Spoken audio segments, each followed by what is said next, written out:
Got a fresh new haircut for you guys. What do you think? I'm not sure how I feel about it. I don't like when it's like flat across, and it's pretty flat across. But for this video, rep range. I used to be of the thought that rep range probably doesn't matter a whole lot if volume's equated and you're still training relatively hard and kind of doing that sort of thing. But I'm starting to shift my opinion a little bit on this. And partially for the reason for this is because some of the research out of like Cody Hahn's lab in regards to differential hypertrophy from differential training and maybe seeing some myofibrillar hypertrophy solely from certain types of training and some sarcoplasmic hypertrophy from other types of training. And there's also additional research on how sometimes different types of training tend to result in different types of signaling for hypertrophy. So there's a little bit of research on kind of lower volume, higher intensity training, so lower rep ranges, tend to result in different pathways being stimulated than kind of the opposite, higher volume, maybe lower intensity, higher rep range training. And based on some of this, I think that it may make a little bit of the argument that, hey, maybe we should incorporate dedicated mesocycles to where we do train in lower rep ranges and we do train in higher rep ranges.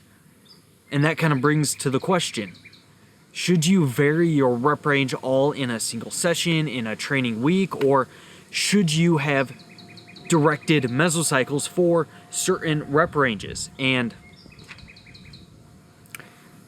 I don't have the answer to this. I think that it's difficult because if you try to do every single rep range in a single workout, like say you're doing the 5 to 10, 10 to 15, and 20 plus, all in the same workout, then I almost feel like you are sending a little bit of a pretty varied signal to your muscles, and that might not be as good as having dedicated days of maybe a little bit lower rep work and higher rep work. And then if you zoom out a little bit further, maybe that's not as good as having dedicated mesocycles of lower volume, higher rep work, and higher volume, maybe less intense work. And I think where I'm leaning right now is that I think it might be slightly better from a pure optimality standpoint to have more dedicated mesocycles. So for example, you might run 2 or 3 mesocycles in a row of mainly 5 to 15, 20 rep range work. So your bread and butter work. Then you might run a dedicated mesocycle of maybe 12 plus reps. All of your work is in that maybe 10 plus reps. So you're not like totally dead on lunges and squats and stuff like that. And incorporate metabolite techniques for that mesocycle. And then maybe after you've kind of run through that circuit or through that cycle, then maybe it would be a good idea to run a dedicated lower volume mesocycle, more of a strength phase, and then kind of repeat the process. However, I don't know. I think that after 5 to 10 years of training, almost regardless of these periodization techniques and some of these more advanced techniques that you can try out, kind of regardless of that, I think that if you nail a few of the basic principles, that you're probably going to be in a similar position.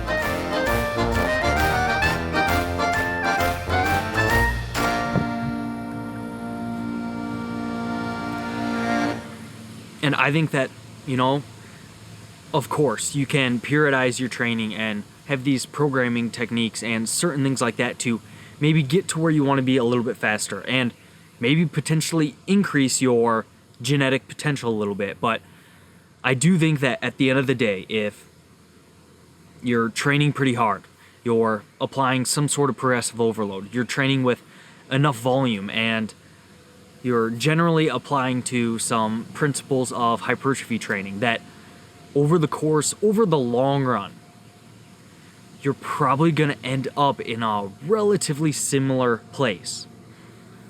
So while I think that theoretically you could have an optimal macro cycle developed and have this piece of art, although, I'm already a piece of art. I'm sorry. I think it's important to still consider personal preferences and what someone actually enjoys doing in the gym and what their goals are and what their preferences are. For example, if someone just really hates metabolite work and they don't necessarily have the goal of being an ultra competitive bodybuilder, then I don't know, maybe they just stick to sound progressive overload in the 5 to 12 rep range and not worry about some of these more advanced strategies, and they'll be in a really good place by just applying these principles and eating enough food and doing all that stuff over time. And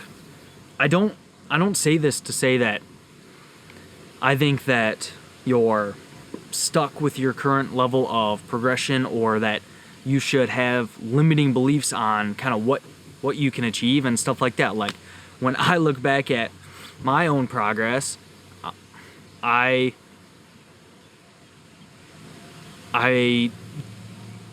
really questioned whether I could get to where I am today. And I'm not saying that to say that I think that I am something special or that I am somewhere special today. Like, I think that my physique, I'm at the point now to where it kind of looks like I lift when I'm in normal clothes. Like, in this shirt here, you might notice a little bit of traps, and when I motion my arms up here, maybe you see some muscularity.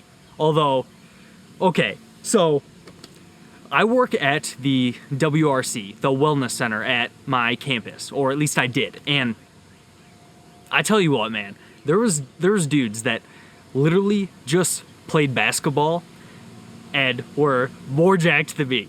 You guys know those guys that are don't even try. They seem to not even try. Maybe he's lifting all night long or something like that, but it sure seems like he just plays basketball and he's yoked. We all know those guys, and I don't know where I was going with this. I'm just starting to get to the point with years of lifting to where it almost, sort of, kind of, in a way, looks like I've been in the weight room from time to time, although in reality it's been obsessive in the weight room for years, and then I'm finally getting to a point to where I'm becoming less obsessive. And you know how I said I was changing my training split?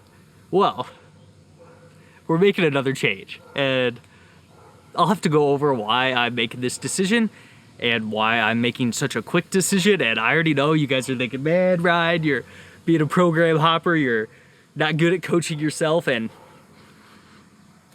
I would say that in the past, I've been very poor at coaching myself, but recently I've been better, and I think that this change is actually a pretty objective, good change, but you'll have to stay subscribed for that stuff. But back to rep range. So I think that you could theoretically make a pretty good argument for dedicated mesocycles of lower volume strength type work, higher volume metabolite type work, and then having a few mesocycles of meat and potatoes training of 5 to 15 reps, overloading training. So maybe you do a few of those meat and potatoes, then metabolites, then strength, recycle. I think that makes a lot of sense. But I do think that enjoyment, preferences, and things like that have to come into play, and that over the course of 5 to 10 years, I think that both individuals are probably going to be in a pretty similar state. Now, someone could make the argument that when you become more advanced, maybe that's why people hit such a plateau, is because they never take these dedicated phases of primer phases and stuff like that and never really are able to kind of resensitize themselves and spur some more growth.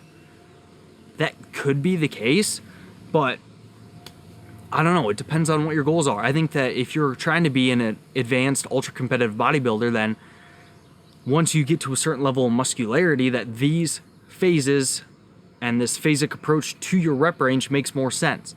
But for myself personally, like, I just want to be at a place to where I kind of look like I lift, and I'm generally pretty happy with how I look most of the time. And that's not to say that I still don't have days to where it's like I feel fat or things like that. Like these cheeks, when I smile, kind of cover my eyes here. That's because they're a little chunky, but you know, I still have those days to where I'm like, man, you're looking a little chunky today. But I think everybody has those, regardless of how good someone looks. And I think based on my goals and based on a lot of people's goals, maybe these phases are a little bit less of a need. So if I'm going to give a nice practical recommendation here, I would say if your goal is building muscle, it probably makes sense to have the majority of your mesocycles having your rep range be on average in that 8 to 12 rep range. But it is also probably a relatively good idea to incorporate some metabolite work and some more strength type work. But whether that is in a entire mesocycle or a single session or whatever it might be, that's up to debate, and that's up to what your goals are and what your preferences are and things like that. So next week we're going to cover how to come out of a diet, because I think, you know, that's something that I really struggled with, and I think it can help you out. So I really appreciate you watching this. I appreciate all the kind comments you give me when you mention that, hey, I brought a smile to your face being a jackass on camera. So I really appreciate it, and I'll see you in that next one.